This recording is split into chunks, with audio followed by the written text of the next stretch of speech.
ناظرین دینی گوگل آپ کو چشم کشا حقائق سے آگاہ کر رہے ہیں۔ کرتارپور راہداری سے قادیانیوں کے مرکز تک ایک سازشی منصوبہ۔ دنیا بھر میں خصوصاً بھارت میں بسنے والے سکھوں کے لیے کرتارپور کوریڈور کو 11 ماہ کی قلیل مدت میں کھول کر ایک تاریخ رقم کی گئی ہے، جہاں سکھوں کی مذہبی عبادت گاہ اور ان کے بانی بابا گرو نانک کا مدفن واقع ہے۔ وہاں وہ کھلم کھلا آ جا سکیں گے بغیر کسی ویزا کے، لیکن مسلمانوں کی اکثریت اس بات سے پریشان ہے کہ کہیں کرتارپور اور بھارت میں واقع قادیانیوں کے مرکز گرداسپور پر مشتمل ایک نئی ریاست تو نہیں بن رہی۔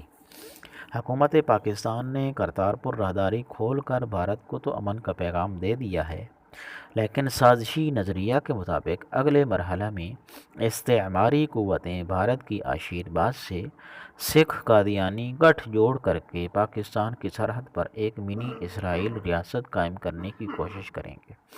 جو کہ ملکی وحدت کو خطرے میں ڈال دے گی۔ مسلمانوں کی اکثریت کا خدشہ ہے کہ کرتارپور سے چند کلومیٹر کے فاصلے پر گرداسپور، جہاں قادیانیوں کا سب سے بڑا مرکز واقع ہے اور ان کے مذہب کے بانی مرزا غلام احمد قادیانی کی جائے پیدائش بھی ہے، یہ دونوں سکھ اور قادیانی مل کر دراصل استعماری قوتوں کی بدولت پاکستانی پنجاب کا کچھ حصہ اور بھارت کے انتظام مشرقی پنجاب کا علاقہ گرداسپور کو ملا کر